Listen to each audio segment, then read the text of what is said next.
Hello everyone, welcome back to my stream. It is I, your humble host Sketchy, once again. And once again I forgot to change the source for the game. So let's fix that. Oh, there we go. The game is visible now. Okay. Oh, it's so, you. We are back with Reverse 1999 as per schedule. We'll be going back to the main storyline now, because we finished two of those recollection side stories. We did Florid to the Golden City, and we did Route 77 on the Haunted Highway. So now, we will be going back to the main story, right here. We have the curtain call here, to the new world, which we'll be doing today. And afterwards, we'll be jumping straight into chapter 8, which is this one as far as I'm aware. And from what I understand, after I do chapter 8 and 9, I think, we'll be going back to the side stories for the last evening on Earth. Something like that. And maybe I'll do A Nightmare at Green Lake at some point, but I'm told that this is not exactly tied to any chapter specifically, so I'll probably do it when I have just spare stream time at some point. Like maybe when we run out of content for Enfield, I could squeeze this in as an extra for Reverse 1999. That's quite possible and probable. What else? I'm slowly building up resources for another 10 pool for Kiperina. I hope that I can manage at least one more 10 pool before the banner ends.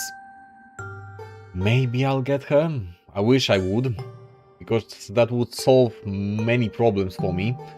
That would complete my strongest team, for one. For other point, that would free up Sotheby for my poison team. So I would have like effectively 2 teams ready and complete, more or less. Let me check something. Sales rate details. Right. The drop rate is 1.5%, which is better than most gachas. I did several of those pulls on this banner already. So my odds should be pretty good to get Kiperina here.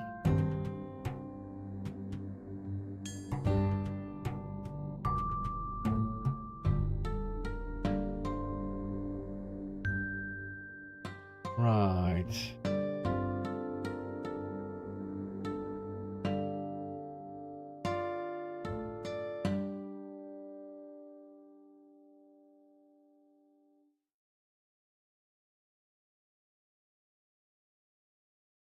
So after 60, if you don't get the 6-star, the rate jumps to 4%. I think I'm at this spot right now. I'm not entirely sure. Can I check that? Record. How many pulls did I do here? So 4, 5, 6. And so this is a 10, 20, 30, 40, 50, with no 6-star. Right.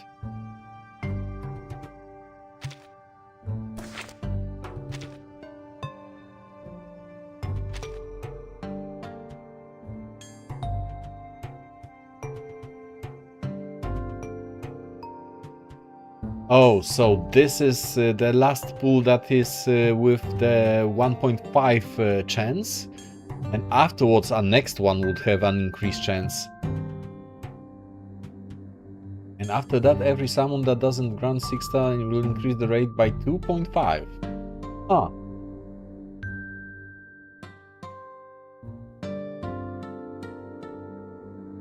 Every 70 summons guarantee 1 6 star, right.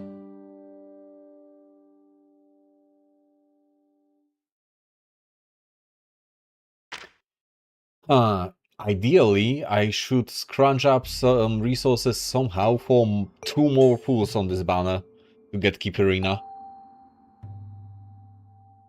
I don't know if that's possible. 1 is ensured practically, but 2? I don't know about that. Maybe I can scrounge up some cash to actually whale up for a pool on this? We'll see. Huh? That would be a good spot to get a donation for that. Okay, let's go to the story. Wait, wrong story. This one. Right, here we go. So, I'm guessing that this story is somehow tied to Sonetto, personally. Judging from that. Let's see what this is. The long journey wears you down. It's only your force of will that has carried you this far. But the rocking pirate is still filled to the brim with energy. Oh, so this is Regulus, not Sotheby. Okay. She finds a smooth, flat rock that still holds some warmth from the sun. Taking a sip before raising her drink in a toast towards the horizon. The last can of Dr. Pepper rests beside her. Let me adjust camera. Jesus Christ, it's bright.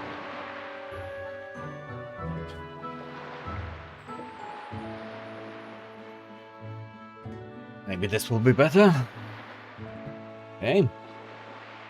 Yeah, I'm semi-visible, kind of. Let's call this acceptable for now. I really need to put some posters on that wall to make this less bright. Something to consider for later. Okay. Ah, that's the stuff. Nothing beats a Dr. Pepper after saving the day. I am partial to Dr. Pepper myself.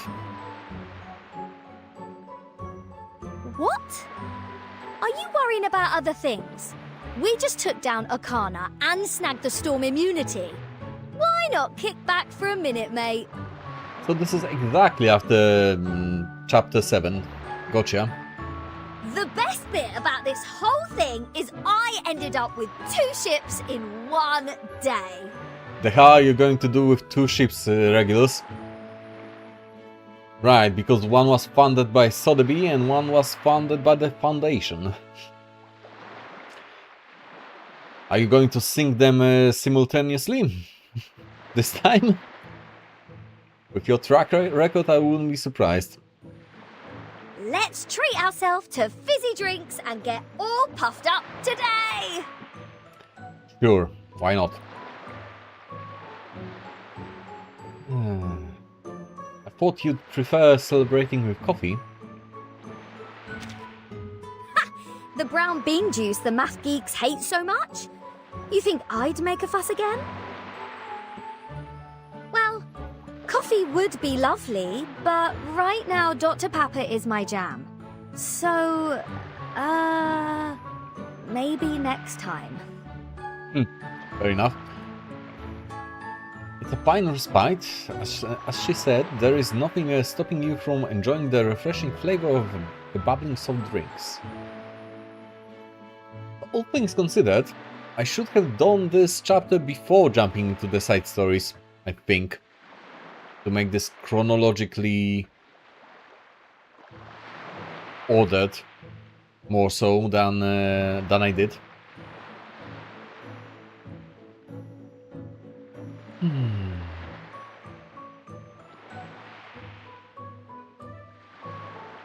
Do you think we'll ever make it back to our own time? Of course. We already have the Equilibrium umbrella saving us from the storm. Yeah, that's fair. Just gotta put it into production and distribute it worldwide. Give it 100 years. And bam! It'll be the year 2000 in no time. Well, that's not exactly the ideal solution, but it's a solution. Alright, maybe that's a bit too long. But we can find a better way for sure.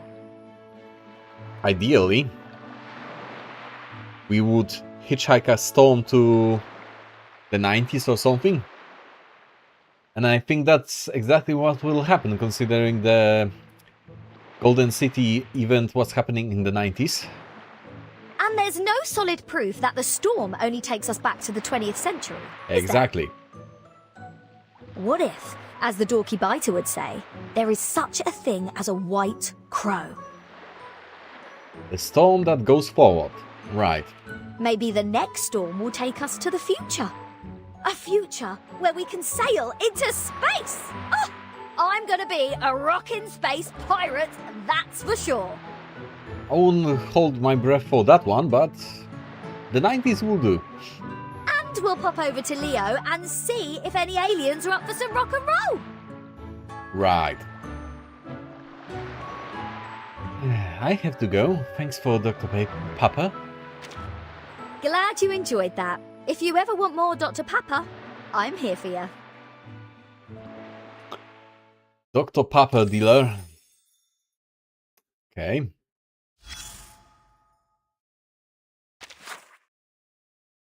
Claim. Okay. So this is just chatting up different characters, looks like.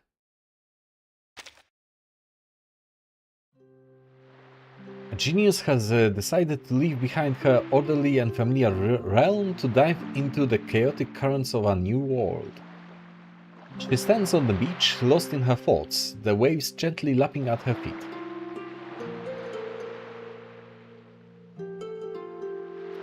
Let's be well behaved and just stand beside her. Virgin? That's me, yes. She notices your arrival, but her eyes are still fixed on the sea. What's wrong? I'm calculating the perfect time to set sail. Do you now?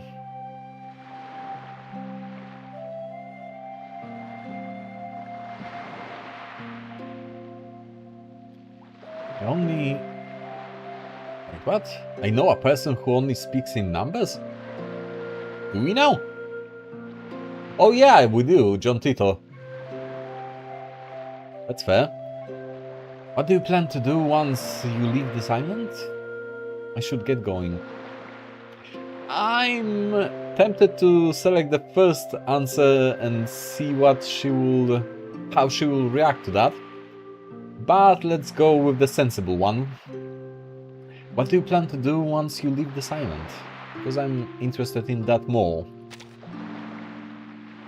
This question is unresolved.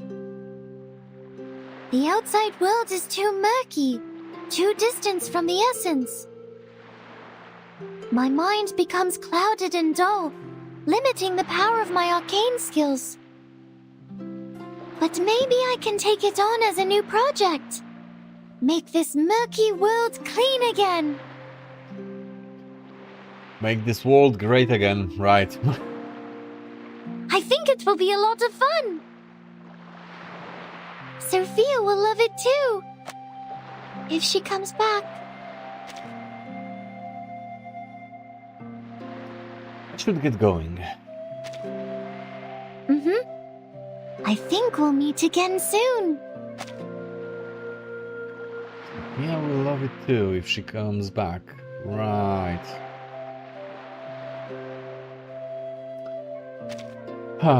It's good to hope, I guess.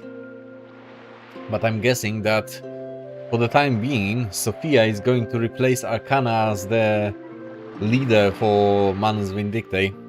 I'm guessing that's what Arcana intended in her absence.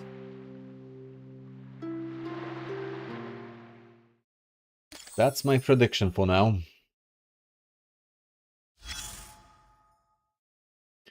Okay, this is Lily, I think. Right, I've guessed correctly. We are still on the island, I think, technically. That 768 nautical mile flight was barely a warm-up for the pilot and her trusty broom. Perched at the highest point on the island, she takes a moment to fully savor her most recent flight. She takes a deep swig from her canteen before shaking her head. Hey, Vertin! Come drink with me! Right. I would be interested in seeing how a drunk Vertin will behave. But from what I recall, she's not of age, so that's not exactly the best idea. She was like 15, 16, something like that. If I recall correctly. Only kids like Regulus drink soda. You should get used to vodka. I mean, Russians start early on the vodka, so Lilia probably started around the age of Vertin.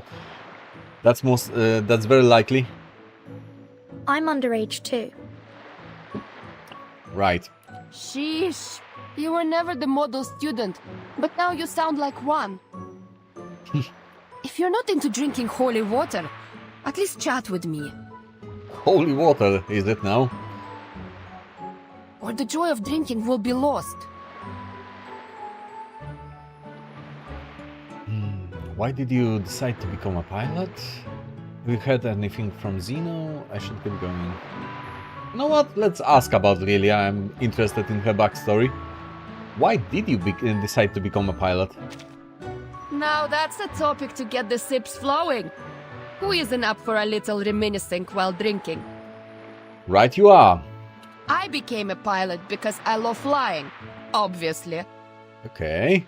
That's fair the enough. wind rushing past you, the thrill of acceleration, the weightlessness and adrenaline while chasing the enemy. The best part is the screaming when you slice apart their plane. So she has a bit of a sadistic streak in her. That's fair. Call me disloyal if you want, but to me, Zeno was just a place to get a pilot's license. Right. The means to an end. Ever since I got my papers and an aircraft, I had been looking for a place to fly freely. In Zeno, I needed a mission to fly. At the Foundation, my role would have been reduced to a mere instructor. So I looked for a place with endless problems, where I could have unlimited fun in the air. I don't want peace. I want problems. Always. Lilia. So she joined us because we are the problem makers and problem solvers in one. That's fair enough. Can you guess where I ended up? Gee, let me think. With us? Your suitcase. That's correct. It's a shame that I cannot ask the other question before I answer that I should get going. Maybe you can go back to them afterwards? Пока! Maybe you can join me for another ride sometime. Maybe. Not like the last time when you were sick, but in an actual air fight. Right, because she stole her from the hospital bed last time.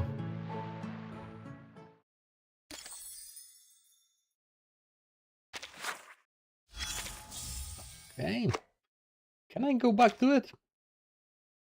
Ready to catch the wind? Or did you forget something here? Oh, so I can ask the other questions. Okay then, let's see what she has to say about the organization she's a part of. Have you heard Zeno, it's a party over there. Party in what way? Jesus Christ, spammers again. Really?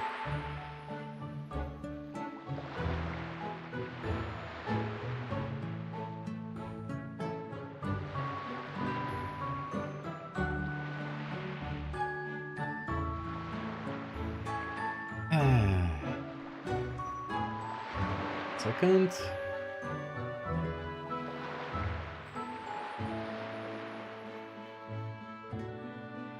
Okay, the bot did its job.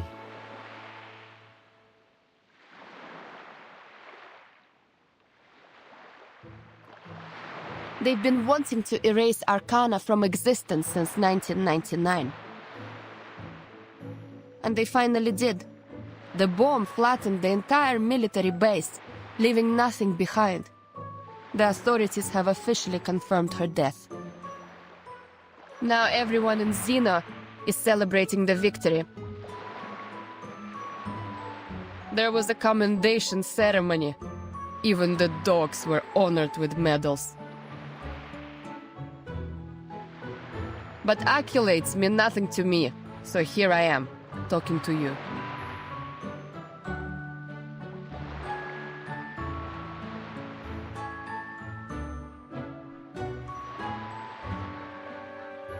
Okay, I should get going.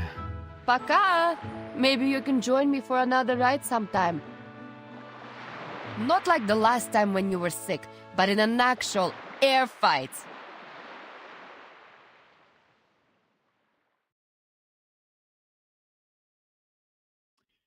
Second, let me check something quickly.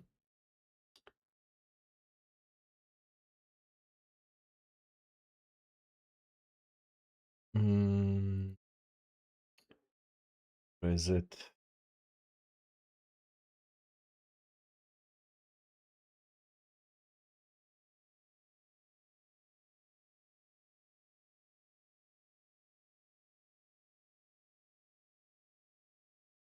Okay. I think I can do it like this. Trying to fix something in the background, so give me a second.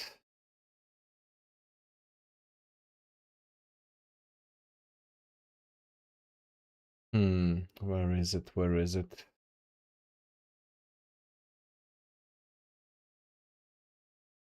Okay, let's leave it like that. Should be fine, I think. Never mind then.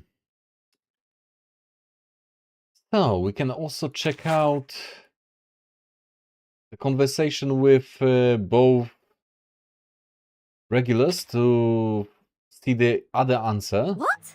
Back for more, Dr. Pepper? Yes, we are here for the drinks. Take the last can of Dr. Pepper. Why wouldn't you celebrate? There's no earthly reason to decline such a kind of offer. To Vertin! To me!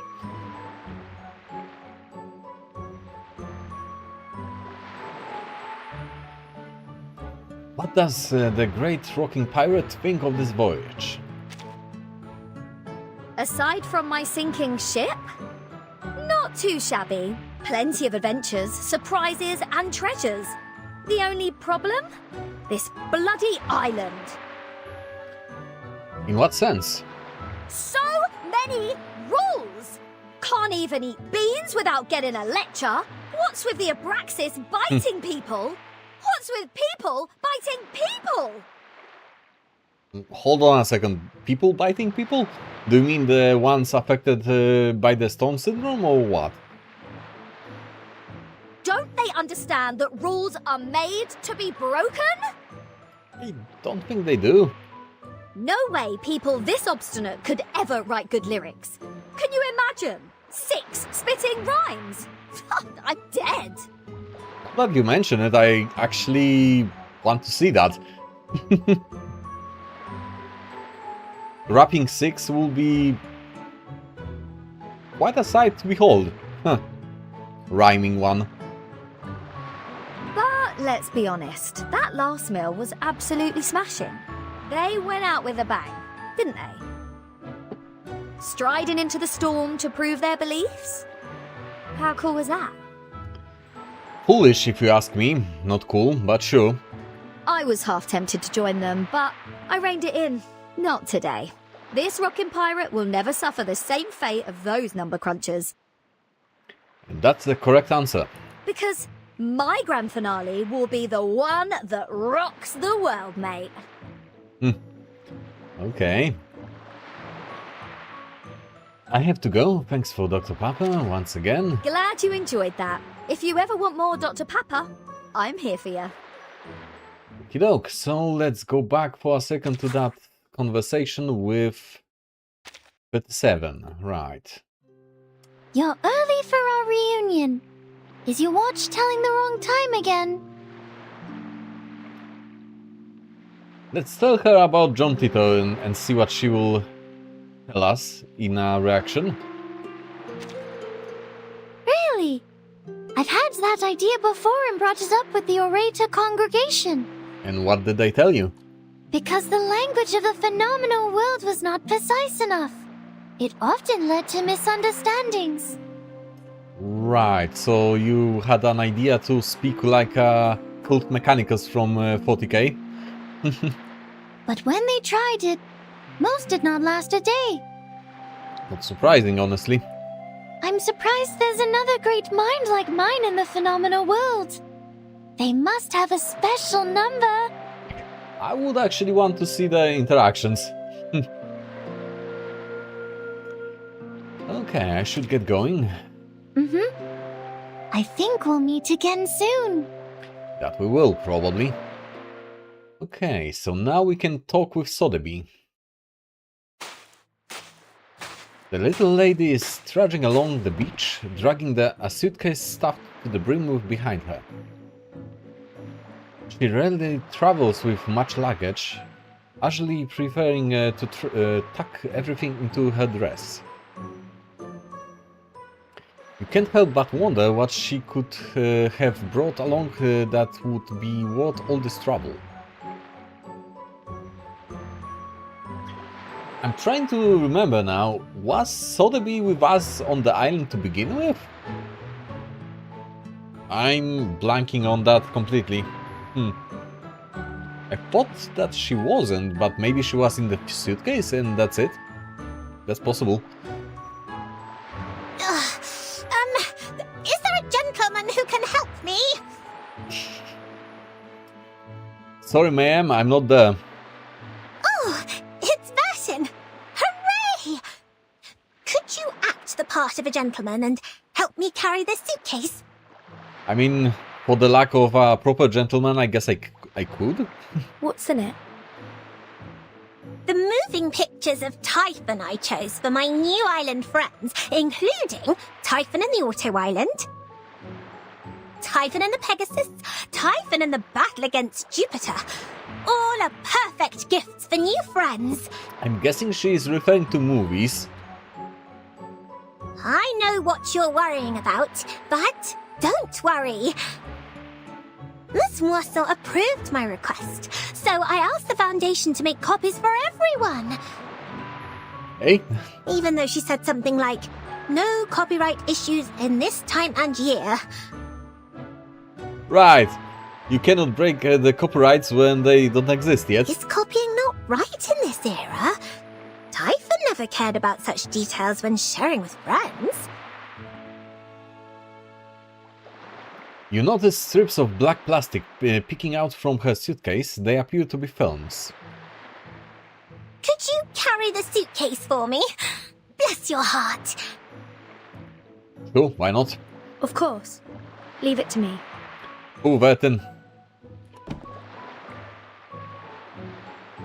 It's better not to expose the films to open light. You take the case in your only free hand. Thanks again, Vertin. Say, do you happen to know of any dark and empty rooms? We can enjoy Typhon's moving pictures on a wall there with our new friends. Okay. How have things been at the Foundation? Thank you for asking, Vertin. Everyone at the Foundation may look tough, but they're all really friendly. Well, that's good to hear.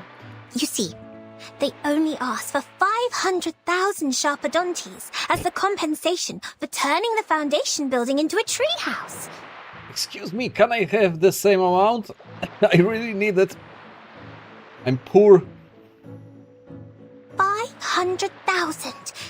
Can you believe it? That's not even worth a dragon's heart. I have a feeling the so-called compensation was just a gesture to alleviate my guilt. They were too considerate to embarrass a lady. Jesus Christ, she had to be stacked with cash back in her time. A regular multimillionaire, How chivalrous they were. if not a billionaire. Besides, I also got acquainted with the great Miss Buonish. She is a lovely lady who has been guiding me through the Foundation. Right, because Sotheby was back at the Foundation working with Matilda to uncover those things at the secret library section. Now I remember. She wasn't with us at all. She was at the Foundation, but now she joined us. Okay, that's fair. I would have loved to hold a ball to show my appreciation, but Mr. Carson told me that if a lady always responds with, "I need to think about it," then her answer is no. Perhaps she's not into balls. Have you known Ms. Buonish for long, Vertin? Could you possibly share her interest with me? She made a friend. That's cute. Okay, you can leave Typhon to me. I knew it, Vertin. You must really enjoy lugging suitcases around. Highly doubt that, but sure. Okay, let's see what was the other answer from her.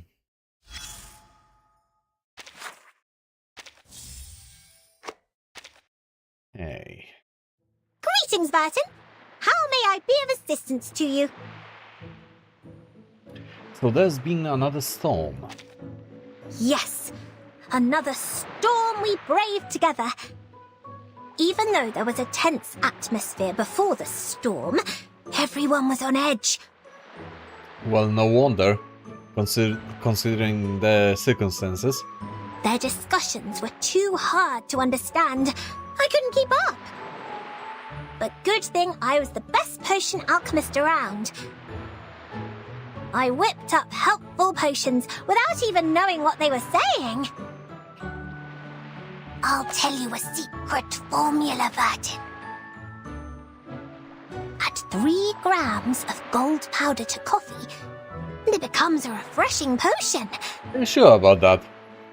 I was entirely convinced that coffee in of itself is a refreshing potion, all things considered. The gold addition seems superficial at this point. It works the best when you add it in front of their faces. Coffee and gold are an addictive combination, so don't get carried away. Ma'am, that's just coffee working its wonders. The gold is not involved in the equation. Remember, don't drink more than 3 grams of gold a day, and politely say no to anyone who asks for a lot of gold. Alrighty then. You can leave the case to me. I'll look for a room where we can play them. Right. I knew it, Vertin. You must really enjoy lugging suitcases. We've seen that already. So now to Druvis. Right? Right. The druid is taking a stroll through the war-torn woods. She rests her hand on the scarred trunk of an olive tree, intently listening to its quiet whispers in the wind. A beautiful morning to you, Verdin. Why, thank you. Same to you. As you described, this is a forest worth looking forward to.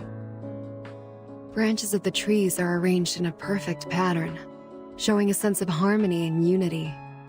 I can see the gentle and caring nature of the guardian of the forest. So effectively, everyone that we know joined us on this island after the happenings of Chapter 7, looks like. That is high praise. Indeed, all branches follow the same pattern and grow in the same way. The edges of squares give rise to triangles, and the edges of triangles give rise to squares. geometrically perfect trees.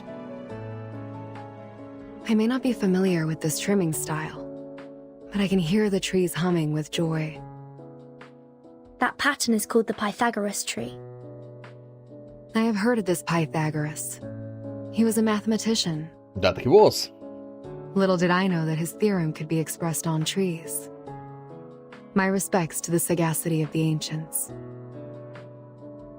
Sagacity? That's the first time that I'm seeing that term. What does it even mean?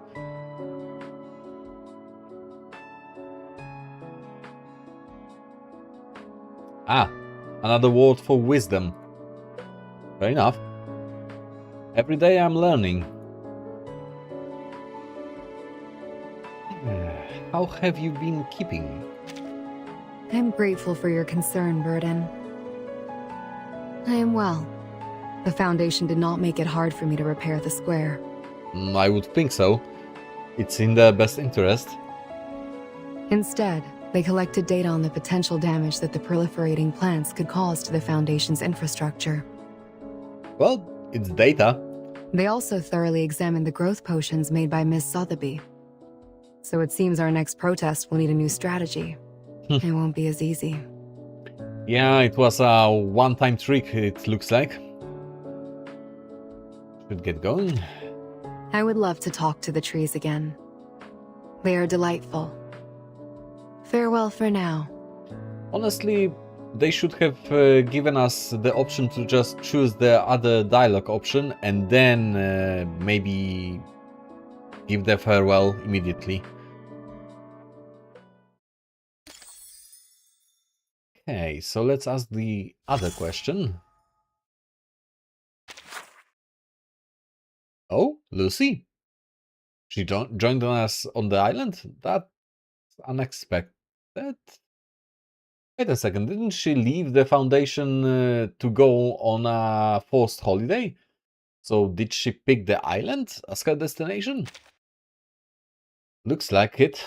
Okay. We meet again, Verdun. Are you here to talk to the trees too? I guess. Hannah has finally been defeated. I'm interested in what she has to say about that. Defeating Arcana. I'm not certain she can be defeated. Yeah, that's exactly my concern as well. I think that she wanted us to think that we got her. She's either just hiding somewhere, making us think that we got her, or she has a plan B to somehow come back through some time manipulation bullshittery or just arcane skills. I'm not believing for a second that she just let herself get owned with that thermobaric bomb. To defeat an entity like her, one must first understand her intentions. Manus Vindicte's purpose is clear, but Arcana's is a mystery. She didn't care about anything based on the time I spent with her. In accordance with the laws of nature, fruits fall, seeds take root, and trees bear new produce. The tree can be pruned, its fruit thinned, and even cut down to change its appearance. Yet the inherent law of nature cannot be altered. To me, Arcana is like an unchangeable law, one without any purpose. It cannot be overcome, just as it cannot be changed. Okay. So she considers Arcana to be a constant in reality. That's an interesting perspective. I should get going. I would love to talk to the trees again. They are delightful. Farewell for now. Alrighty then. So, now to Lucy. What do you have for us, ma'am? A lady sits in front of the IDM, her expression emotionless. She places a hand on her face, her fingers carefully running over her cheeks as if they were unfamiliar. For a brief moment, she can't quite place who she is. You recognize the metal torso and limbs, but her face seems unfamiliar. Nice to meet you, Timekeeper. She is looking different. Okay. I have intended to visit you, but training interfered. Forgive me for meeting you like this instead. Am I tripping, or this is a different voice actor? Voice actress, rather. She sounds a little bit different. Or maybe I just forgot how Lucy sounds? Interesting. I would swear that this is a temporary voice actor or something like that. Training? Yes, training. I was instructed to leave Laplace and go on a vacation. Lucy, listen, vacation is not training. Those are exact opposites. Just as I was wondering where and how I was going to accomplish this task, Madame Z recommended your suitcase. A suitcase is not a vacation destination. So I prepared this spare body for easier communication with the members in your suitcase. I guess that's fair enough. There's a cable running down her neck there. Down her neck there. Interesting. Power source of sorts, maybe? Considering the presence of underage individuals, I opted for a softer material. Hopefully, they will be comfortable with the temperature of my metal. Alright. As for my training, it is to master the art of resting. That is not training. I would like to inquire, how does one define the concept of resting? Not doing crap for an extended period of time? Would that work?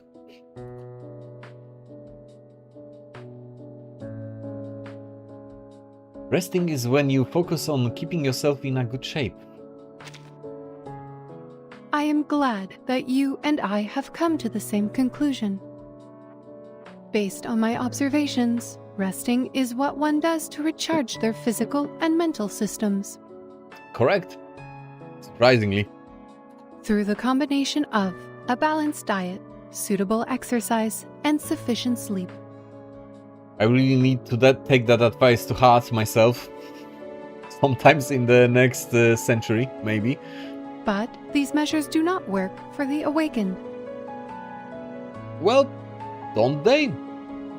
Well, maybe in just a different form, but they should still apply. I require no sleep. My sustenance is electricity, and exercise quickens my deterioration.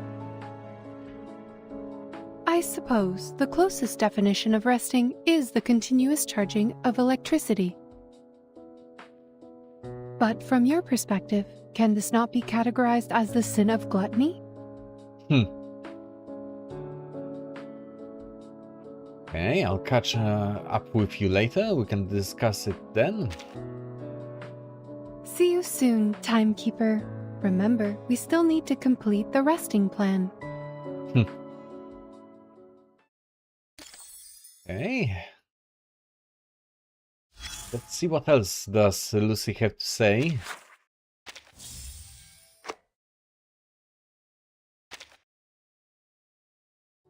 Any more advice on resting, Timekeeper? Resting is when you stop working for a while. Apologies for the interruption, Timekeeper. This is a paradox. How so? My work has ordered me to rest. If I were to stop working, then I would have to stop resting too. Please provide an alternative suggestion. What kind of logic is that? Okay, I'll catch up with you later then.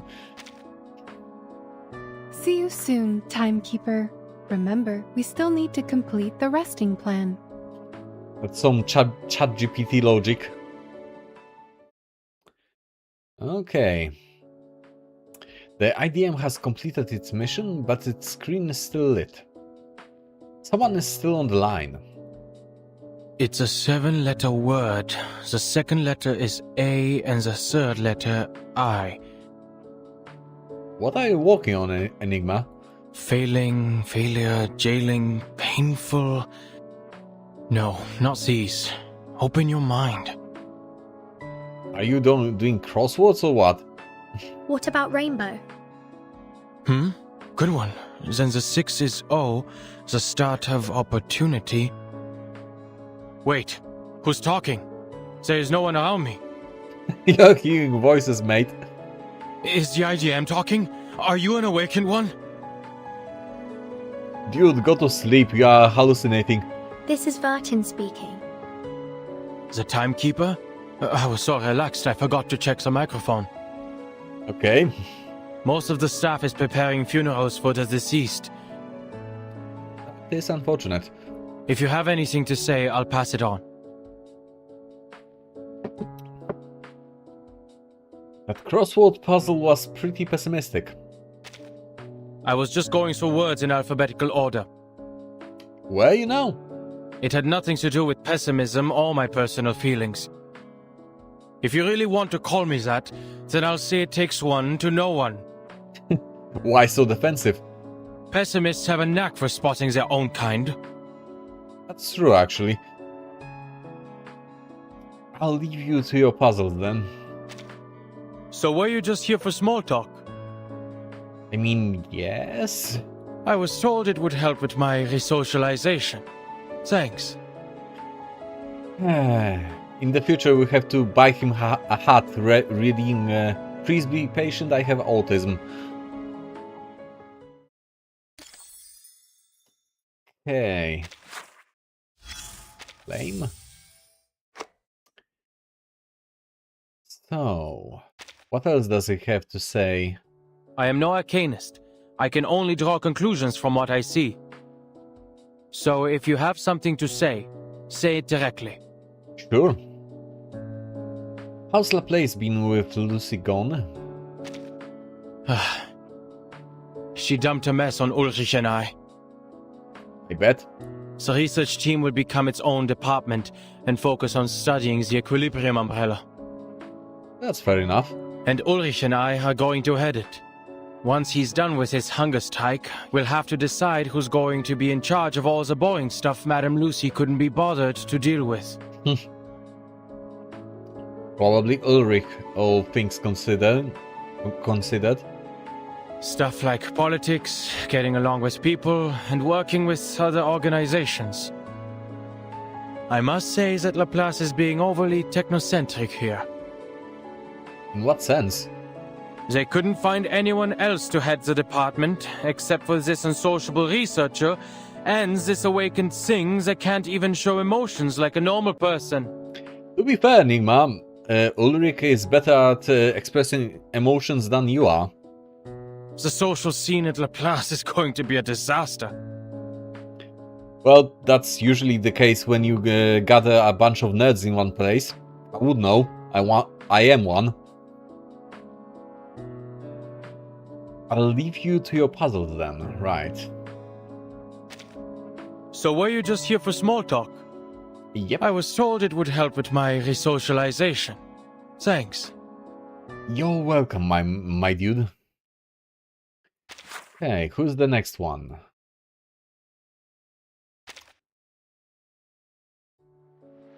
The dream builder stands perfectly still by the sea, unaware of her surroundings. A stack of gilded white umbrellas lies piled at her feet. She keeps her weary eyes shut, her body swaying gently in the sea breeze. Nice to see her taking her time to enjoy the scenery for a change. Put a jacket on her. It's hot. Please move these people out into the hallway. This room's turning into a sauna. What room? We are on a beach, I think. Shimmering sweat builds on her forehead until she slowly begins opening her eyes. Vertin? It's me, yes. Thanks for the jacket. But I doubt anyone will catch a cold in this weather. It's been a while since we saw each other outside the Foundation, hasn't it? I should probably thank you for the extra work you're causing me. Finally, I have a chance to escape the daily grind and enjoy some fresh air. Fancy earring, very practical. Is it an earring? That's a good question. I thought that was some kind of an accessory that she's using for whatever the hell this device is. But honestly, we didn't get any backstory or explanation on it. So I'm guessing that this serves some practical purpose, not just decoration, considering how she is. I should probably thank you for extra work you're causing me. Finally, I have a chance to escape the daily grind and enjoy some fresh air, right? Even though some of the Foundation staff are starting to see me as your go-between. Really? Whatever. It's nice to get away from the screaming patients once in a while. Here, the equilibrium umbrellas you requested. Much obliged.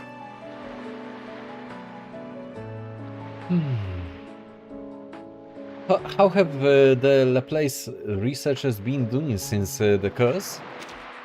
They are managing, but unfortunately, some were beyond saving when they recited the incantation. Yep, we've seen that. The survivors were impacted in 2 different ways. Some looked fine on the outside, but their minds were definitely unstable. She reminds me of old anime characters. Which ones? Probably ones from the 90s, I'm guessing. She does have the hairstyle of an early anime character, I guess. There was one very similar in Mikami Ghost Sweeper. I've never seen that one, but I'm believing you on your word on that one. I'm not that familiar with old anime, to be fair. Okay. The survivors were impacted in 2 different ways. Some looked fine on the outside, but the minds were definitely unstable. Right. It was a character called Maria, if anyone is curious. Okay, fair enough. Maybe I'll look it up afterwards and compare it. Of those people, some were just tired and having a bad day. I put them to sleep. That was easy. There were also people who were severely deformed by the curse. They had changed so much that they were unrecognizable. Right, some of them literally turned into mud monsters, effectively golems. These patients quickly adapted to their new appearance and began to enjoy scaring their colleagues. Really? Sometimes their pranks would go too far, and the traumatized victims would end up coming to me. I'm guessing that was the one dude that turned invisible. The sane arcanists are now more troublesome than the insane. Huh. It just goes to show how unpredictable arcanists can be. You would know, you are still one.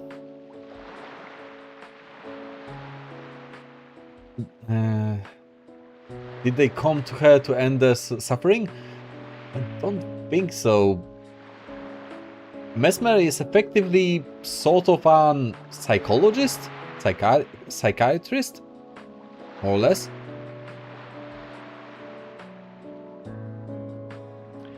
Thank you for bringing the umbrellas. It's no big deal. Just part of the job. Now, if you don't mind, please verify the delivery and confirm receipt of the items you requested. The faster you count, the sooner I can take a break. Aye aye, ma'am. Mesmer is a fascinating character because she's an arcanist that hates arcanists. Well, hate is a strong word. Can't stand arcanists and pretends that she's perfectly normal and not an arcanist. She's weird. Her heavy eyelids slide closed again as she drifts into another dream.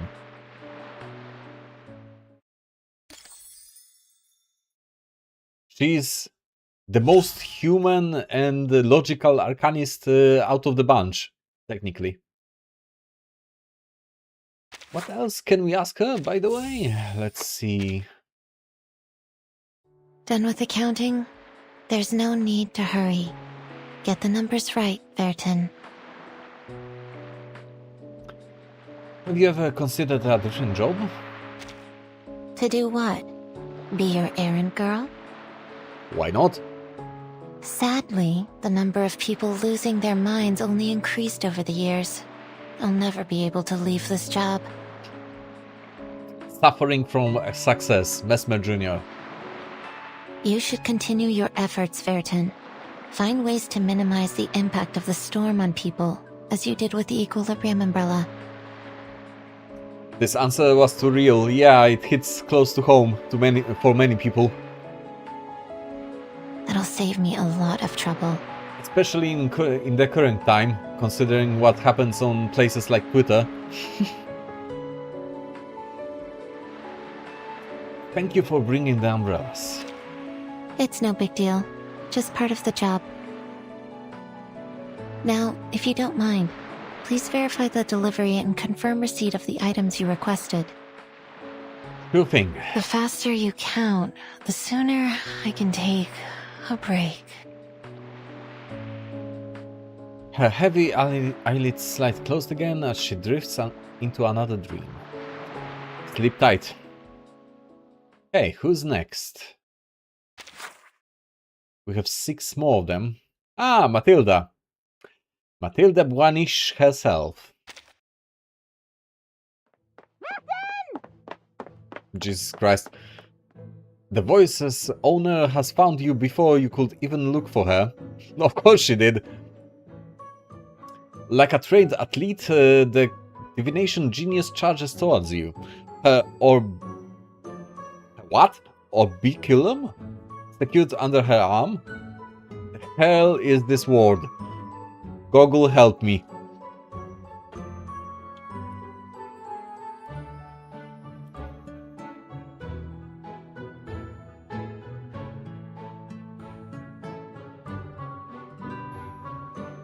Huh. It's literally a divination term. No wonder I never heard that before. Interesting. Like a trained athlete, the divination genius charges towards you, her orbiculum secured under her arm. Okay. Aha! Finally caught you! That you did. What now? Think you can hide from me? Did you really think you could sneak off to the twist ball without the knowledge of the monitor assistant Matilda? I would never dream of it.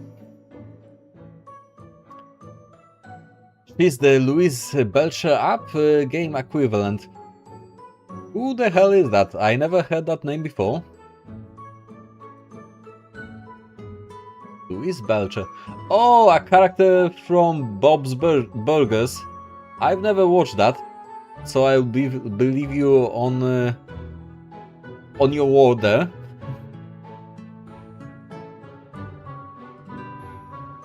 You don't miss much. Fair enough. Twist ball. You can't fool me. The lovely Sotheby has given away the details of your plan. Which details exactly? You should feel lucky that I'm soft-hearted and generous with other people's mistakes.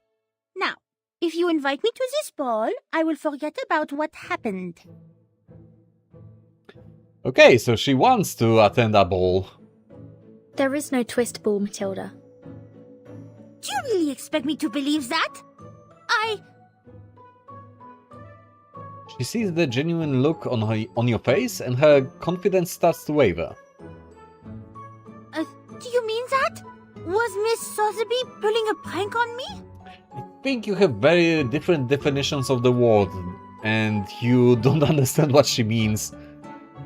Perhaps she forgot that she was supposed to hold the ball. So no one was left out.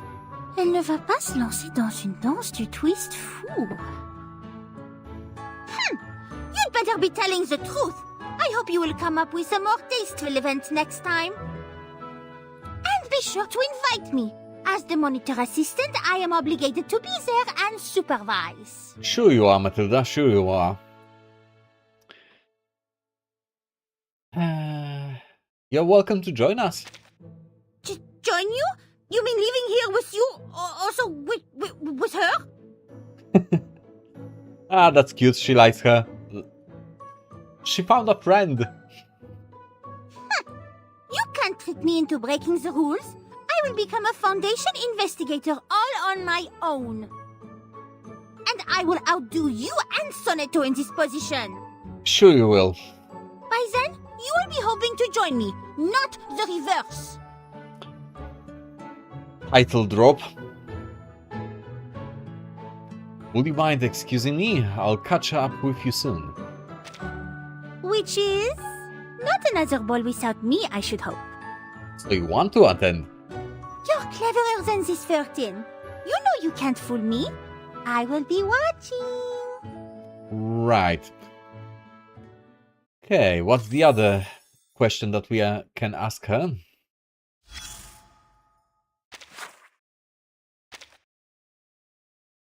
What is it? Something you want to tell me?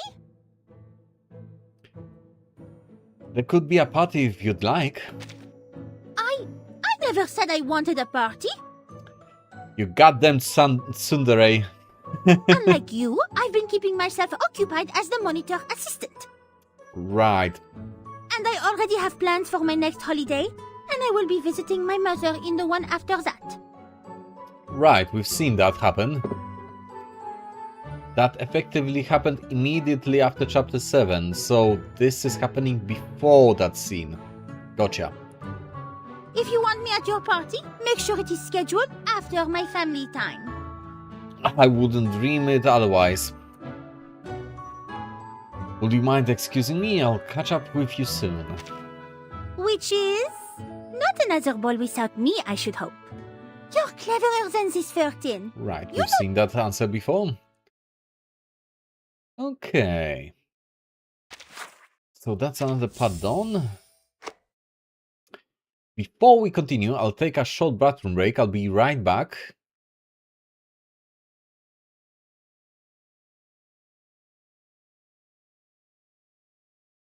Okay, be right back.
And I'm back.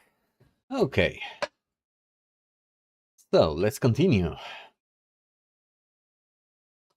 But before that, I'll pour myself a drink because I ran out. So 1 second.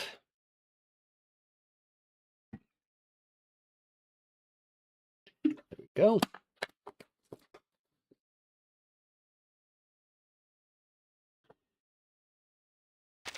So we are speaking with Madame Z this time. Sure. Your direct supervisor chooses the perfect place to meet. It's not too eye-catching, nor is it too quiet that you can find her easily. She's holding a medal in one hand and an award announcement speech in the other. Her thermos cup is left aside. Congratulations, Vertin. The Foundation is pleased with your recent performance. I bet, considering what we've brought them. I am here to award you on behalf of the Foundation. Sure, why not? She puts the medal and speech in a folder and hands them to I you. know you're not a fan of these ceremonies, so here's your medal and a brief statement on your achievements.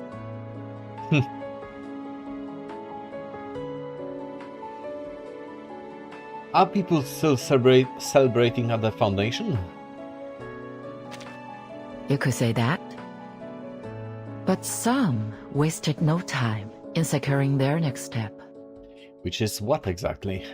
They're already seeking partnership with Laplace on the development of the Equilibrium Umbrella.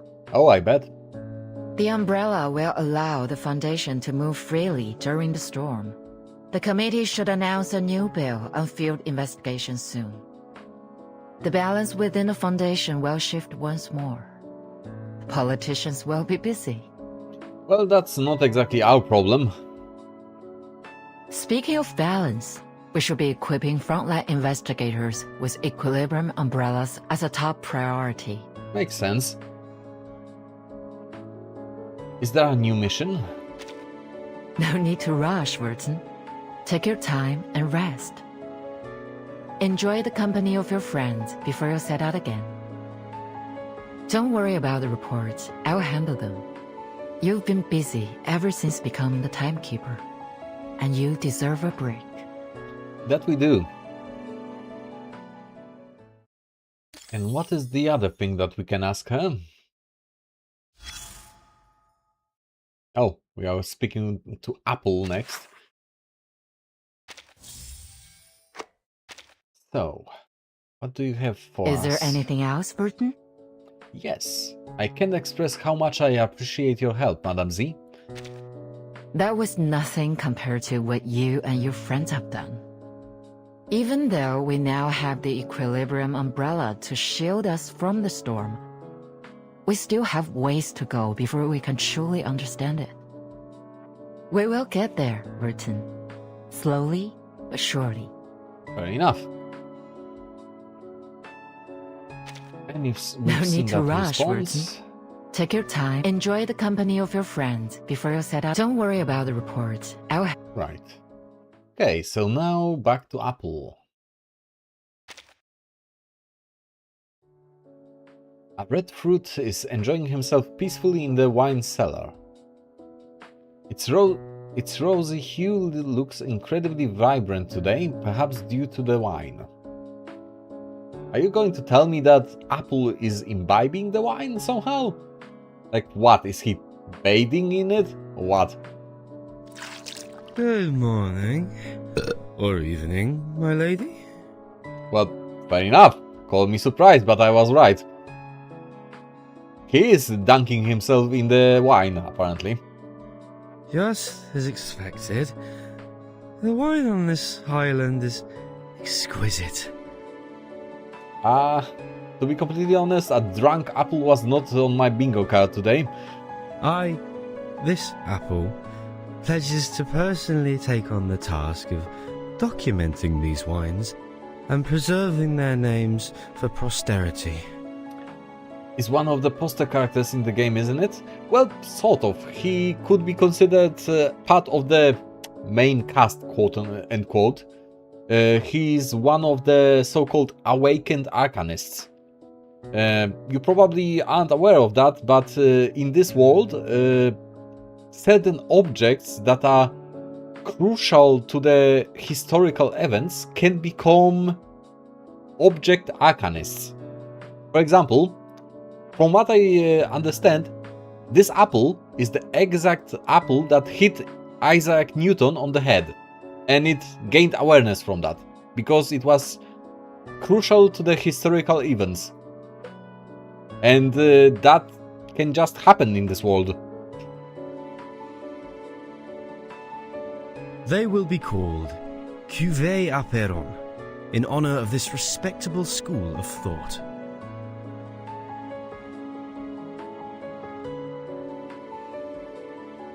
Okay, you do think that a sentient apple beats a stand user dog from JoJo's?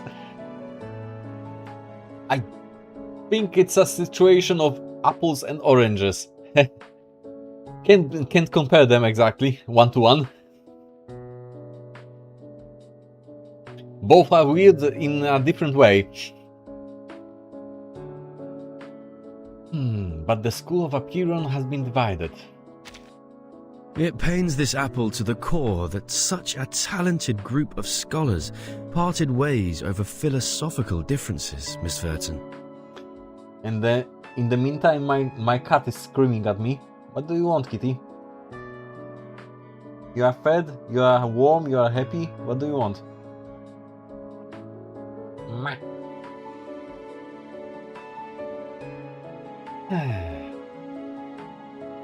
Disagreements are not always bad. Sometimes the spark of progress comes from the friction of ideas. The flaws in the foundation of calculus weren't discovered by a mathematician, but by a theologian heavily involved in the study of religion. And for that, we should be grateful to him for bringing it to light.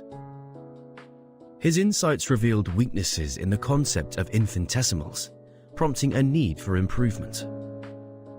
Thanks to his criticisms, mathematics was spared from becoming a palace of errors and lies. Oh yeah, and one more thing about Apple, he is somewhat of a philosopher, apparently. This apple believes that the current differences in the school of Aperon will eventually lead to a greater unity. Interesting, he pronounces it as Aperon instead of Apeiron. Even his origin is not a surprise. Yeah, that actually fits his character? Question mark? Perfectly. We should toast to differences. I should probably be off. Bon voyage, Miss Verton.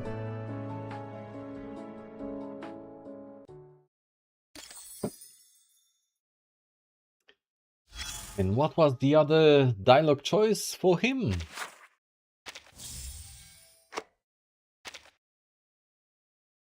Would you like to learn more about this wine? Regulus might disagree with the name. That should not be a problem. She is still too young to drink. And this apple knows that deep down, she isn't as annoyed by the people and this island as she seems. Supposedly. In fact, she is a natural at adapting. After all, she settled into the Foundation with ease. It's cool that since a few years ago, characters' origins are more highlighted in the game dialogues. Yeah, honestly, every character that we've met so far in Reverse 1999 is very distinct personality with its very visible traits that sets them apart. If that makes sense. The apple is immensely grateful that the captain is always by your side, and there is no need to worry. It should also be beneficial for her to see more of the timeline. But please watch over her, Miss Verton. Her rock star spirit may lead her to an early demise. Heck, Tekken even went so far as give each character the mother language dialogues. Yeah, it's happening more and more because worldwide voice actors are becoming more and more available to the game developers. There's somewhat of a shift in that field over the past few years, from what I've heard. What? Like other rock stars, the captain's carefree and daring nature constantly puts her in danger, making every minute potentially her last. Well, ain't that the truth? He's reckless as hell. This is what this apple has observed in the rock community over the years. I should probably be off, right. Bon voyage, Miss Verton. And to you as well, Apple. Oh Jesus, it's X, or however you call him. He's a weird one. Laplace's unpredictable inventor is busy building another mysterious device on the island. Is that a bomb? It appears to resemble a catapult. Do I even want to ask why? Hey, Verton, what a lucky surprise. Okay. I'm setting up a new Goldberg machine. This place is going to be a hub. Again, why? When a seagull glides over the ocean and builds a nest on one end of this lever, a stone will be flung from the other end. For what possible purpose? Which will fly all the way to... Well, the fun will be spoiled if I tell you now. See for yourself when I'm done. Fair enough. Why don't we talk about something else? Like Laplace? You might want to hear what a mess it is over there. Sure, lay it on me. Looks very chuny. I can't even tell you if that's correct or not. He's just weird all around. He's more like... He's just lost in his personal research and experiments and doesn't really care about anything else.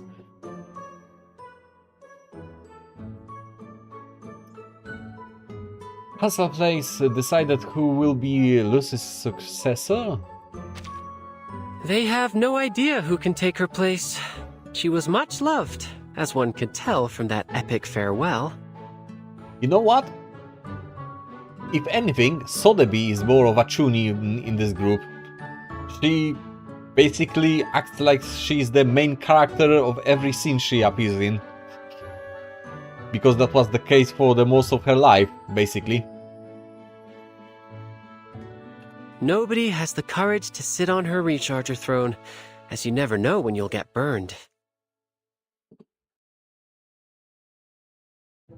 And it will take some time to transform the office back into a space for living beings to use. I have to admit that sometimes I prefer the chaos. Since nobody has time to tell us what to do, we already have exciting projects in the pipeline. Such as what exactly? Okay, he's not going to elaborate. Fair enough. Better get going. I'll catch you later. I've got a couple of gadgets to tune up. Don't let me hold you up. But what else does he have to share? Oh, we have only 2 left. So we'll be able to go through all of them today, I think. Hey again. What's our topic for this round? I've heard an awakened employee started a hunger strike. Right. You mean Ulrich? He's still on hunger strike, camping out in front of the committee building day in and day out. So I've heard. Not exactly an effective strategy when you don't really need to eat. He was alone at first, then some human researchers and arcanists joined him. Even though none of them could last as long as Ulrich. Eventually, the Foundation employees arrived, pushing a cart full of food. Ulrich's scream of "Traitors!" was so loud that it was hard to believe he could make such a sound. But he also has a lot of work to do, so I assume he'll be there a few days, and we'll have to end the strike as deadlines approach. Okay, I better get going. I'll catch you later. I've got a couple of gadgets to tune up. Alrighty then, so we are jumping to Sonetto. What does a prim and proper girl have to say to us? You know your chief assistant will be here, just like she knows you'll come looking for her. It's been ages since you last saw her in anything other than the Foundation uniform. That's how you know an actual holiday is finally here. Good morning, Timekeeper. We have finally completed all of our assigned tasks. And she looks cute in it. The Foundation gave me a break, but... But you don't know how to do breaks, do you? I don't know what to do with my free time. Would you mind if I spent some time with you? That's another workaholic. Certainly. We can chat a little. Her tense shoulders fall with relief. Thank you, Timekeeper. I wanted to talk to you about the mission we just had. Especially about Sophia. What about her? Sorry, this is about to sound like a work report. You are excused. I'm not very good at small talk. Can you start the conversation?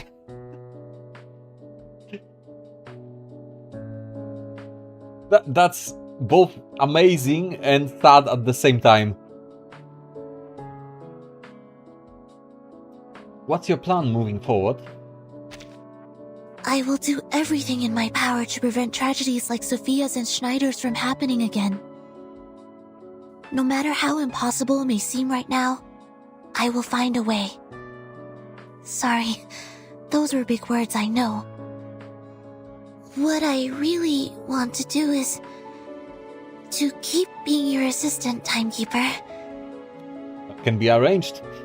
For it is my duty and my own will. Let us do this together, Timekeeper. Sure thing, Soneto. Okay, sorry, I have other things to tend to. It's okay, Timekeeper. Don't let me keep you. I'm not going anywhere. We can talk later when you have time. Hey, what else does she have to say?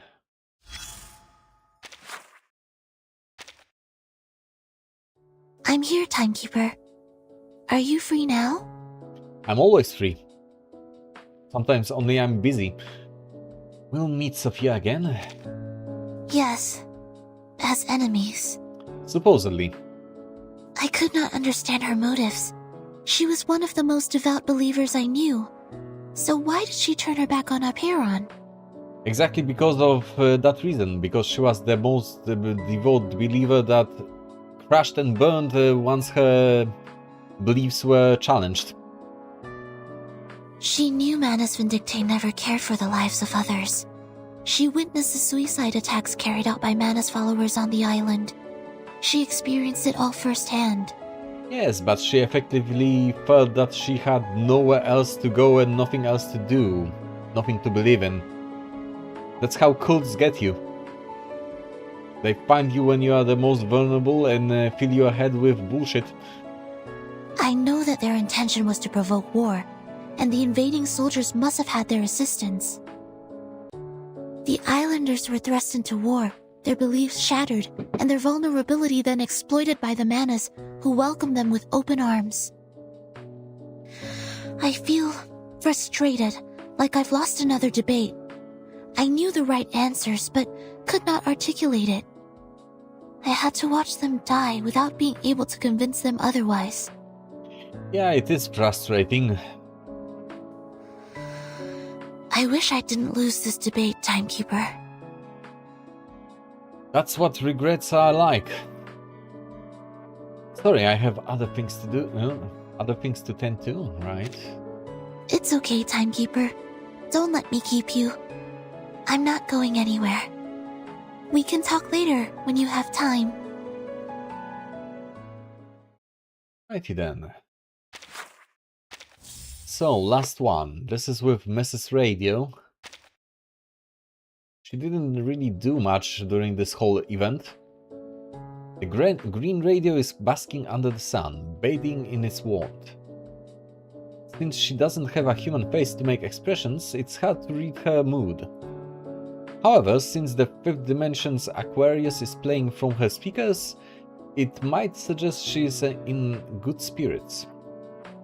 She snaps up the moment she notices your presence, and the music shifts to a 4-note motif, just like Beethoven's Fate knocking at the doors. Hello? Miss Verton, what brings you here? Have they finally decided my verdict? What verdict? I hope my recent actions were enough to prove my innocence. I kind of missed that plot point. She shivers nervously and the music seems to crackle along with her.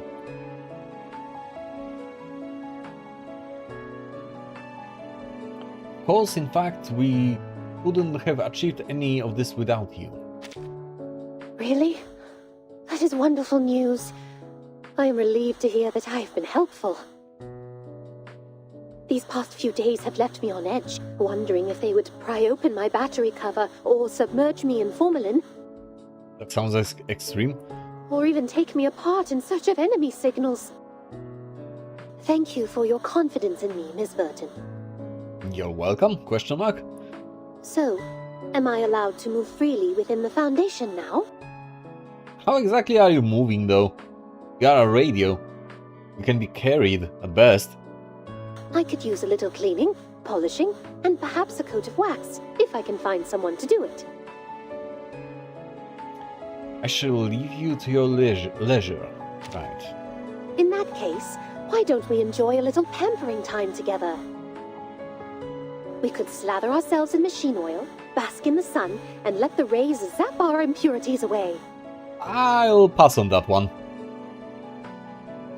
She moves by positive thinking, probably. Right. She just wills herself elsewhere.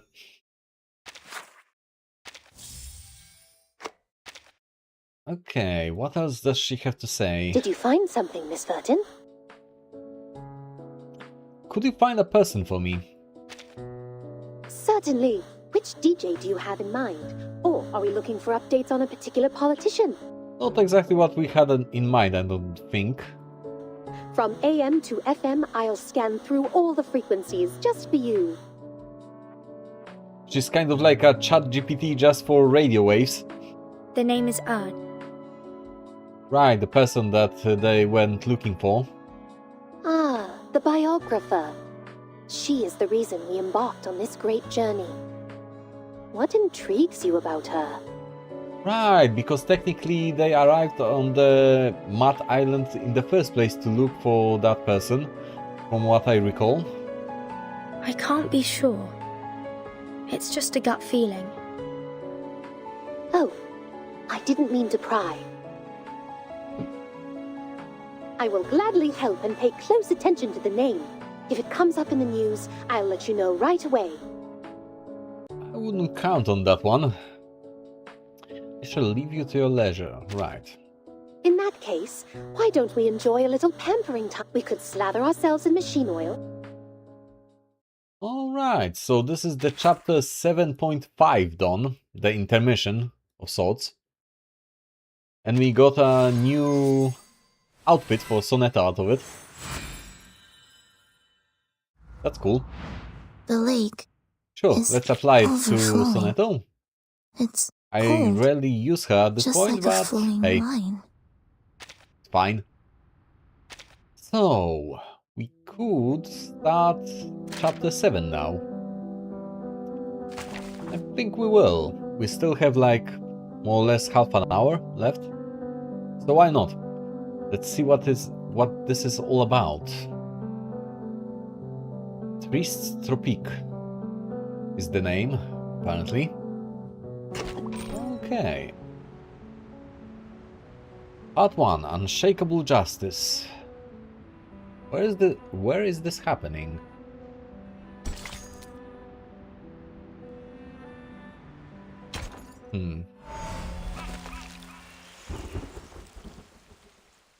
Priest's Tropiques. Unshakable Justice. Cowards! Mutineers! Traitors! You've made your choices. Now you'll learn the consequences. That's an interesting start to a Xeno story. never forgives.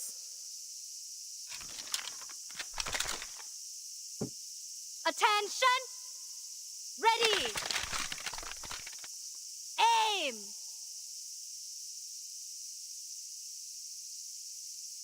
Fire! Well, that's an interesting start.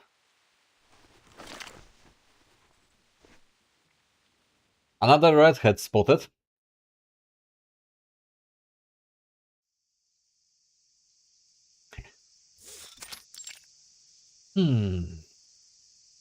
A shame you had to see all that. Oh, it's that dude. Admiral Igor. The one that dropped a bomb on Arcana, rather. Our second Lieutenant Lopera is a crackshot. I trained her to be nothing less. Yet no soldier of Xeno would take pride in an execution. The burden falls on me. This was my fault. My negligence. I'm guessing that this execution had something to do with that information leak that happened after Chapter 7, when someone leaked the footage of the bomb deployment to the outside world. The soldiers collapse, their limp bodies falling among the weeds. The blood stains the soil. She hunted down these traitors herself. Emmy, check the bodies. The rest of you, form up. The soldiers leave in formation amid the clearing smoke as the medics arrive to examine the deceased one by one. Lopera hands the rifle to the attendant, removes her gloves, and turns to face Admiral Igor. He stands in his shaded colonnade, away from blazing sun of Sao Paulo. Okay, so now we know where we are. Orders completed, Admiral. A rare smile flashes across Admiral's face. He nods, a glimmer of approval for his adopted daughter in his eyes. Okay, so it's his adoptive daughter. Duly noted. Well done. Dismissed.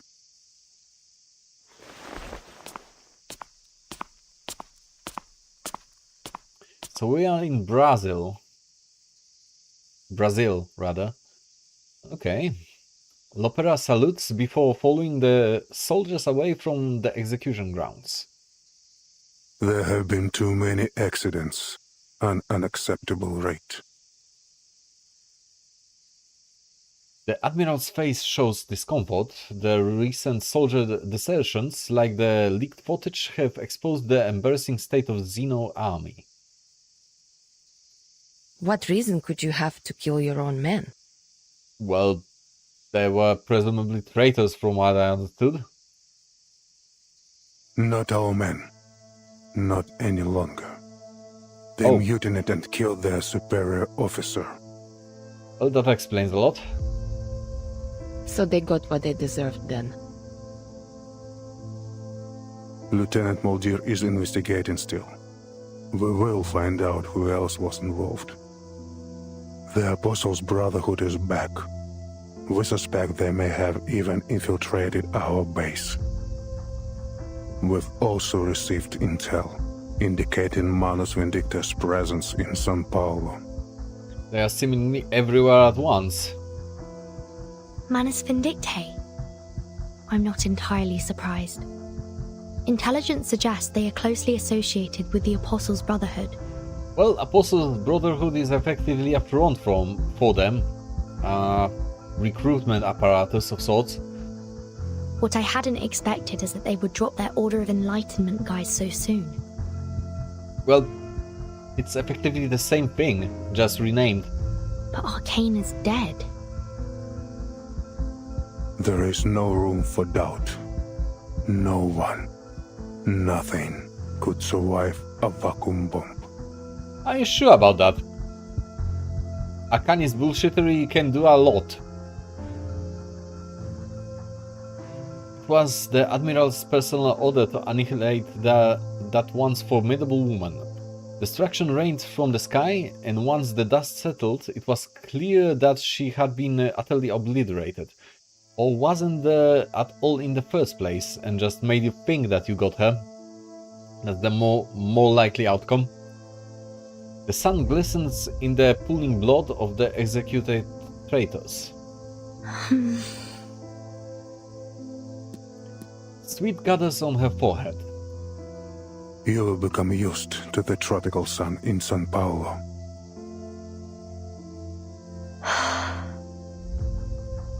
The early summer heat here is overwhelming.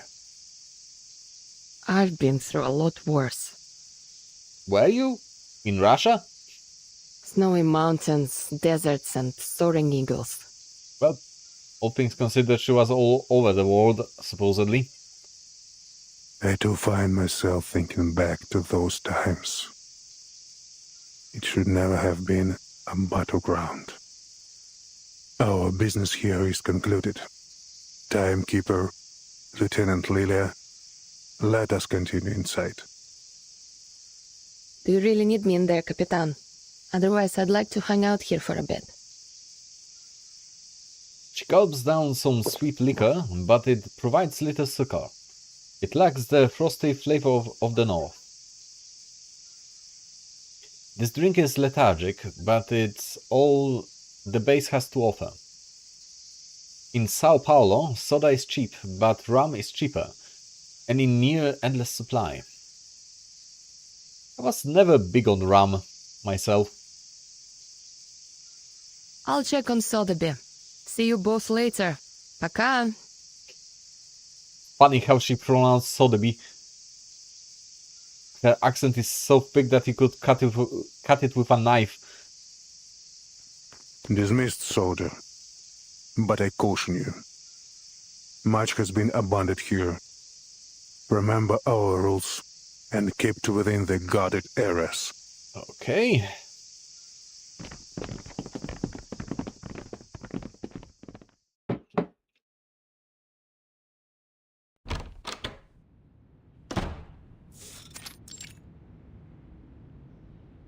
A simple office. Military papers litter the walls and shelves, and a phone sits on a side table. A few dice are scattered casually on the desk.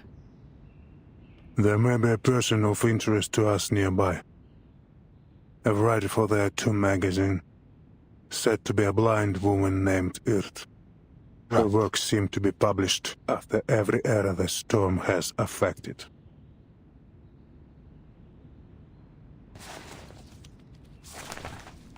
It could be this is only an alias. A pen name used by a new person each time. Or... Don't think that's the case this time. Or could she really have crossed the storm 8 times? And somehow the storm has never affected her. Well, that wouldn't be exactly news. We know of people immune to the storm already. Akana being one of them, Vertin being the other, so if 2 happened, why not 3rd? Miss Barbara provided us with some information. She said the latest piece was sent from a veteran's residence in Sao Paulo. Right, so this is happening exactly after the Haunted Highway Route 77 events. Alright. I understand they have a doctor working there. A blind woman. If so, she would match our intelligence on this mysterious tattoo writer. You should seek her out. You are fortunate to have come now, Timekeeper. Carlos, the late commander here, was something of a pain to work with. An idiot. Maybe this is why his own men rose up and killed him. Wouldn't be the first time that happened. He turns away. We've already dispensed with most of them. Those men you just had executed? Yep. Yes. La Pera raided one of their locations. Manus Vindicti will not be so happy to hear that, I think. This game is 90% visual novel? Indeed it is, honestly. It was the same with Goddess of Victory Nikkei, but honestly I don't mind. I'm treating this like an interactive book, to be completely honest. And I'm enjoying my time with it. She was, I'm told, excessive in her work, a loose cannon. But I'm pleased with her results. He seems to hold Lopera in high regard. Cold, ruthless, decisive, qualities that don't quite match her sweet face and fiery orange hair. Actually, the hair matched the picture perfectly in this case. Admiral, with you in charge here now, I thought I might ask a favor. She needs to familiarize herself with the local area, transportation and intelligence. Things may become quite complicated during our visit to Sao Paulo. I wonder if I might request Zeno spare some manpower to assist us. Our situation is more dire than expected.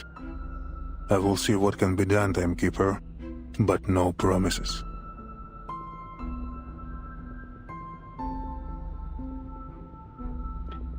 The 17 towers and 22 courtyards of the base were once all fully patrolled, but now most of them are abandoned. Lieutenant Muldir will provision you with everything you need.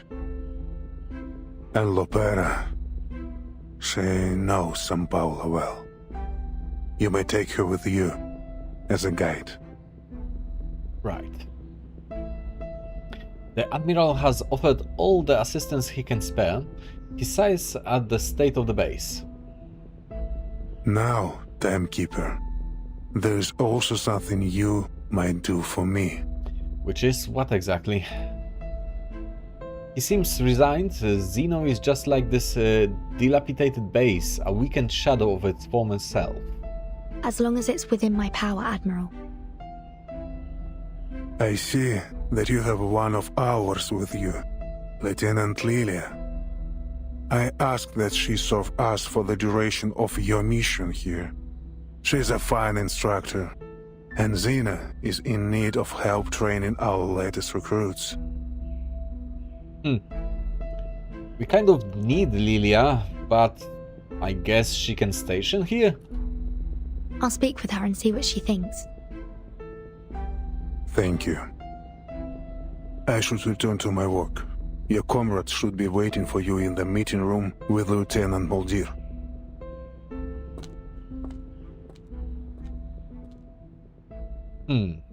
Alrighty then. So that's part 1.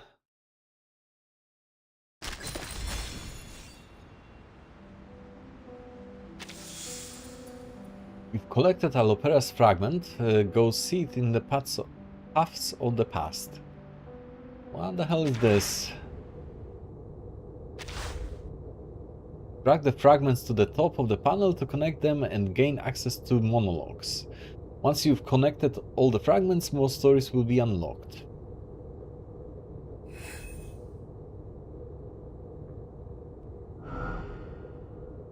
I never thought it was a disgrace. On the contrary, it was the most honorable task Zeno ever gave me.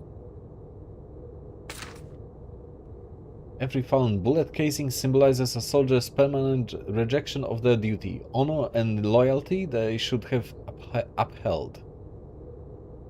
Okay.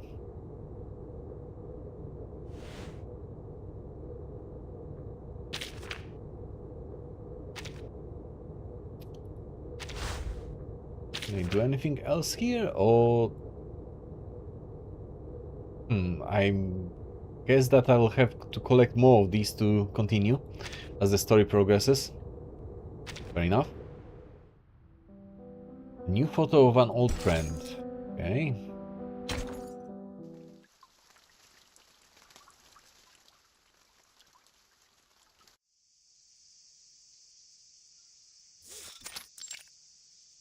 We'll do this part and that will be it for today, I think. Under the shadow of the colonnade, the orange-headed girl absent-mindedly kicks at the ground, sipping a cold drink. She watches as a beetle scurries across the courtyard, disappearing into a patch of weeds. What are you doing out here alone? Why you? She dips under the shadow of the colonnade, the sun streaming in behind her. The orange-headed girl raises her hand to block the glaring sunlight as she tries to make out the woman's face. Molly! It's her sister, Muldir. They grew up together under the watchful eye of their adoptive father.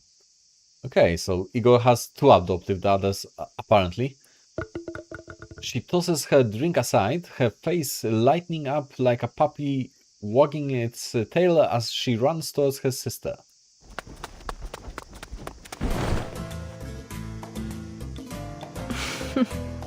At ease, soldier. You've really been building some strength, haven't you? Cute. She pats her sister's head as she hugs her tightly. And you are sprouting up like a weed. And you? Looks like they've been feeding you well. Returning the favor, she slips her hand under her sister's shirt and pinches her soft belly. Pera! Stop it! Just a little drunk. How long will you be staying this time? Not long. Father plans to leave soon. He was furious when he heard about the defections. He ordered that he be brought here immediately. As the Admiral's most trusted lieutenant and child, she has accompanied him to the Sao Paulo base. Perhaps you might leave with us when the new CO arrives. She seems hesitant. Only the Admiral decides who stays and who goes. Whether it be her, Lopera, or anyone else. Really? But I don't know. Things are going well for me here, Molly. I enjoy being near the veterans' residence. Then I'm happy for you. The wisdom of elders is worth its weight in gold. Oh, come on. You sound just like him. Speaking of him, didn't the old man come with you?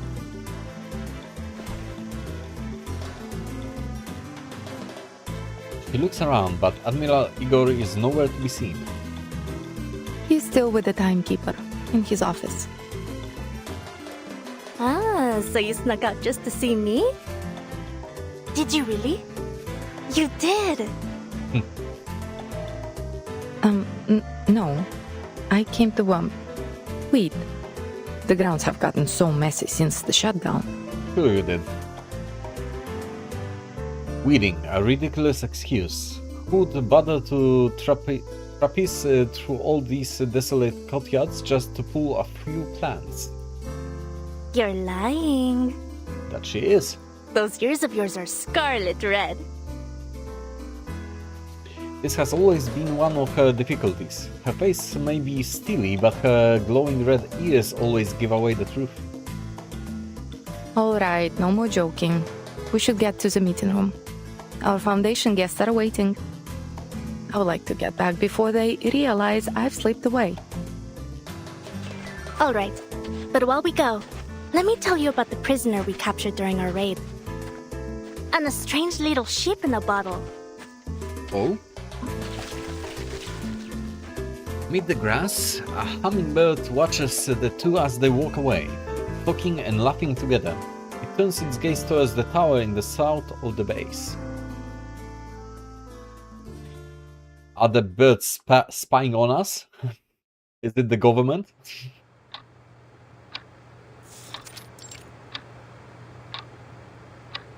The room is simple, sturdy and clean. A military room through and through. Sotheby and Lilia are idly looking around the reception room.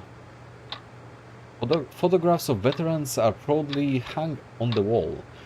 They are arranged in a chronological order. 1968. The soldiers look grim. They avert their eyes from the camera, a hollow look within them. It was a victory without flowers or honor. Izmir. I've never heard of it. I wonder if they have any Abang Akas there. A what now? One photograph, soldiers stand in formation under a row of date palms. They gaze off into the glimmering coastline. 1986. Rio de Janeiro. Rio. Hold on. Is that... Man, she must have crazy neck muscles from keeping that humongous hat. Honestly, this was a skill that people just had in the 1800s and around that time frame. She was from 1920 something, right? 1929, I want to say, or something like that.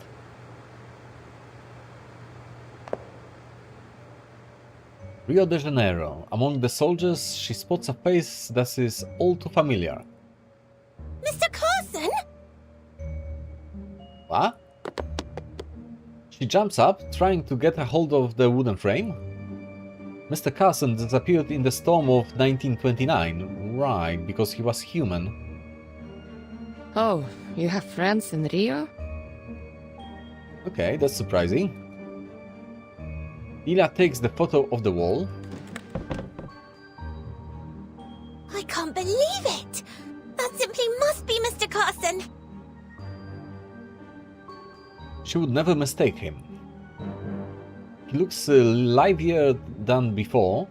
His hair is darker and wilder, but his features are unmistakably those of her dear butler. Maybe it's his son or something. Some kind of a descendant. Maybe he had children. But the storm... I saw him. He dissolved. Mr. Carson? What? You mean this old geezer in the photo? What are you talking about? Sotheby nods her head fervently. Why, this must be Mr. Carson. There's no two men in the world that could look so alike. Could it be a doppelganger? Or an evil twin? But then, surely, Mr. Carson would have mentioned a twin brother. Even an evil one.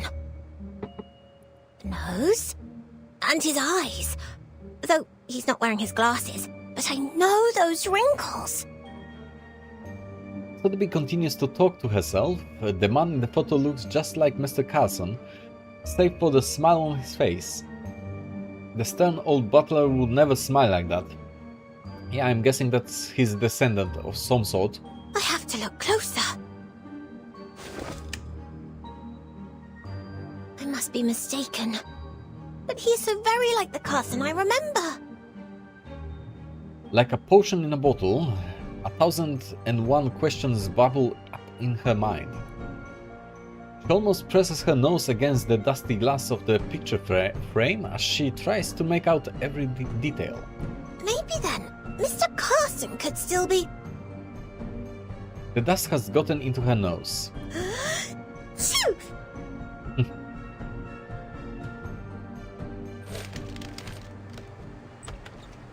Admiral Igor strides into the room. Where is Lieutenant Muldir?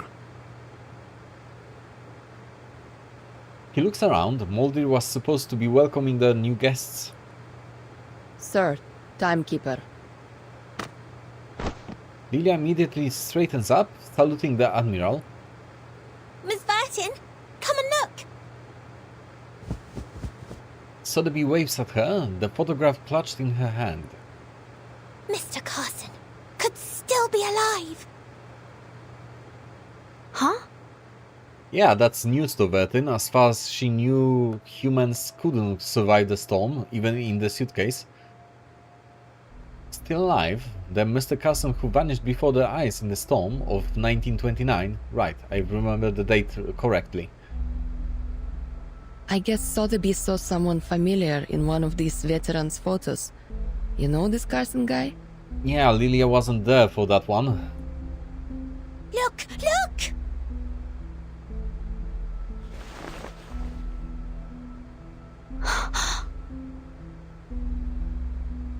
How could it be? Mr. Carson was erased by the storm of 1929? He does bear a striking resemblance to Mr. Carson, if my memory serves me right. Yet here he is, in a photo dated 1986. The Admiral strides over and examines the photo. Oh, 86. We lost many good soldiers to the Amazon that year. But some battled through, survived. This man is one of the latter. Okay. You're saying that you've met this man before? Supposedly. He looks remarkably similar to a friend of ours who we lost in the storm in 1929. In fact, Admiral, they appear to be nearly identical. It's almost unthinkable. I must say, Mr. Carson would never dress like that. but I'm certain this is him. Just looking at him brings back memories of her dear old butler. That is fascinating. Do you know if this man is still alive? I couldn't say. Doubtful he would be in our service anymore. But you may find him at the veterans' residence in São Paulo. Sao Paulo, the veterans' residence. Like items washed to the shore, secrets and answers gather there, waiting for the birds to carry them away. Oi, pessoal! Thank you for your patience. The two of them are met with a cold look from the Admiral. Sir,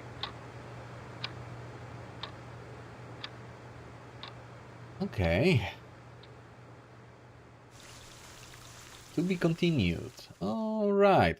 So this will be it for today, I think, for Reverse 1999. We'll be continuing Chapter 8 next Friday, right? So in 2 days. Now, I'll be taking my scheduled breaks to eat something quickly. So probably like half an hour-ish, close to it. Maybe a little bit more. And I'll be back with Evil Within 2. No, wait, we have something else in schedule first, right? Let me check. Did I place Enfield first or Evil Within? No, Evil Within is first, right. Arknight's Enfield is following that afterwards.